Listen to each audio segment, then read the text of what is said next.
gun out the backseat of the car. 16-year-old Charleston White took the stand and testified against his friend, Antoine Doolittle, who sat just a few feet from him and listened intently. He pulled the hammer back on the gun. And then what happened? He fired it. Doolittle is accused of gunning down 34-year-old Michael Levy of Irving.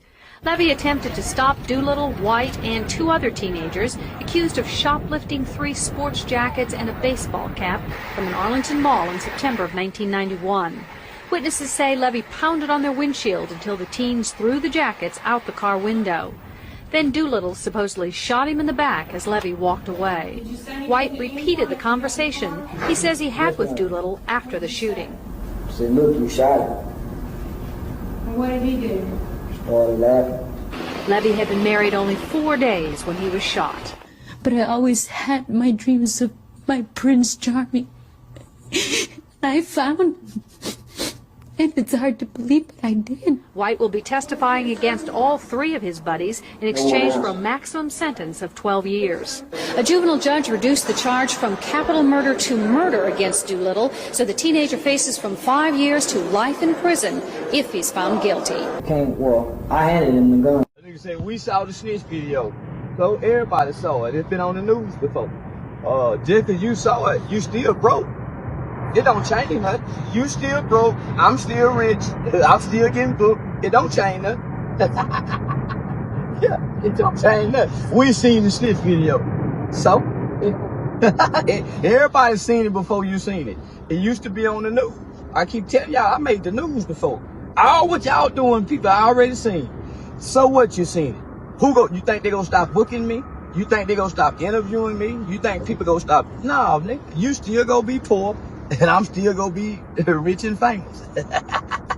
It don't change nothing. We seen the snitch video. So,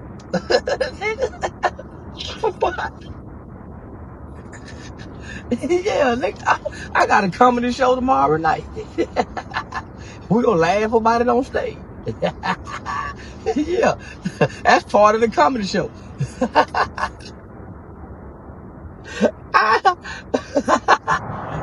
He must be new over here. He must be new over here. Well, yeah, we seen the snitch video. So, my response to everything. So, ain't nobody gonna do nothing. Yeah, man, so what? Why you think I told, nigga? I don't give a. I ain't friends with nobody. I handed him the gun. Oh, yo, it's Big Ant, the spokesman, man. We back. Another edition of Urban Politicians TV, UPTV. Make sure you stay on your pivot at all times, man. Had to come tap in. And first and foremost, I do want to send condolences to the entire family of Michael Levy. And even though this incident is years old, it's one of them things, bro. You know, if you ever lost somebody, how that affects you. But also, it affects people heavily as well when somebody that you love, care about, deal with on the day-to-day, life is taken away from them in this type of story. It does have traumatizing effects. So to his entire family, loved ones, anybody still going through with that, most definitely prayers up to them, condolences, and God bless his soul. And when it comes to Charleston White, it's several levels and layers of ignorance that tie to this whole storyline right here that he puts out there on himself, that he chose to do on his own because he's caught up in this whirlwind for attention, money, fame, and clout on this internet. And I know that the thing that is crazy, we already understand that about him. It's overstood about him. But it's crazy to me how the fans will willfully be ignorant and deflect and disrespect even her now. Y'all will deflect to the point y'all get to disrespecting the guy Michael Levy. Y'all get to disrespecting his wife or ex-wife and his widow and everybody else who got something to say about how out of pocket he moved, instead of just saying, hey, this dude is a messed up person in the way that he's acting on the internet. Now, this video, he wants to control the narrative, do what he do. He got a lot of people brainwashed. They think this nigga is Jesus in the way he talks. My nigga, everybody ain't saw that video. That video is different than you telling the story how you want to tell it. Because you done told the story so many times. First, you said this or that, or you snitched on your partners or something. You joked and said you would tell on niggas. But then you said, hey, I ain't never told on nobody. That's on the internet. Nigga, y'all calling me a rat and a snitch. Nigga, I'll be playing the character. I ain't never told on nobody. But you on video right now telling. Other niggas said you told. But it's different when it hit video. That's why he kind of sitting on that video acting a little bit different right there. Then on top of that, you still joked. You still clowned, knowing how serious that incident was. How we supposed to take you serious after going through what you went through that day? You got a second chance at life, and you choosing to go out here and disrespect dead people? You choosing to go out here and disrespect dead babies? It don't matter what you did in the community or what you do in the community. This is how you move. On top of the fact, I've heard myself from other people allegedly on the internet things. This is alleged. He actually tries to protest the guy being released who got life in prison or something like that. That's what I've heard. You got these guys sent to life in prison after even saying you handed them the gun. That means you was an accessory to it. You was with it in that moment in time too. If you hand the nigga the gun, that means what you think he finna do with the gun? Nigga, he finna shoot it. So you was on that at that point in time, but you didn't want to take responsibility for your actions. Yes, you was young. Yes, you did what you did. You can't take it back. But it's the way that you act after the fact.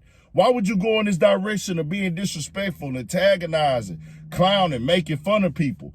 And that's why I say I can look in there in real time, how he's still laughing and joking. This was a time to get serious and break some things down. But what did he want to do? Internet and brag about his money. Man, I'm getting booked. I'm getting money. Y'all still broke. What that got to do with anything with this narrative right here? But of course, you're going to have your fans and your D-riders who going to still up here and act like he's doing everything he does for the community, for us, this character he playing. On there disrespecting these people that y'all don't even know that lost their life. Y'all making excuses for this nigga disrespecting a 5-year-old baby. Y'all making excuses for this dude doing this stuff and telling on his own partners and getting out to save himself. But this is what he's choosing to do with the second chance he's been given. Nah, bro, ain't nobody perfect on God's green earth. Not me, not none of y'all, for sure not him either. None of us are perfect. But with the tensions you move with, the way that you antagonize people, the way that you try to put confusion in the air, nigga, you basically working for the devil, my nigga. And when I say working for the devil, you try to go out and impact and affect how other people feel to benefit yourself in a negative light. We all might offend somebody. We all might make mistakes. But you waking up and intentionally doing these type of things, you still being disrespectful about that incident you went through at 16 years old. And let's make this clear, fam. I want this to be the message with this. Yes, niggas are gonna tell. There are niggas who gon' hold it down, not snitch, not give their partners up and things like that, for sure. But a lot of times this is something that happened. This come with the streets. It don't mean it's cool. Every man should take accountability and responsibility for their actions and don't sell nobody else up the river because you don't want to do that. That is not cool. That's about being less of a man when you do that. That's a cowardly act. But in real time, these things do happen. But also in real time, just have a mind of your own and use common sense and quit disrespecting other people to get your rocks off, my nigga. That's out of pocket. It's out of line. It is what it is. And we already know his stands and D-riders finna have 1,000 excuses for everything that he do that make entirely no sense. He's on here talking about how much money he got, calling everybody broke. My nigga, what does that have to do with anything? What are we learning from that? What is being built from this video hitting the internet? Because most people have not seen that video, nigga. Most people don't know all the details of that case or seen it in real time. And he knows that. That's why his energy's off right here a little bit if you pay close attention. Tell me what y'all think. We got more coming, more videos, all at 1,000 for shit show. Stay on your pivot.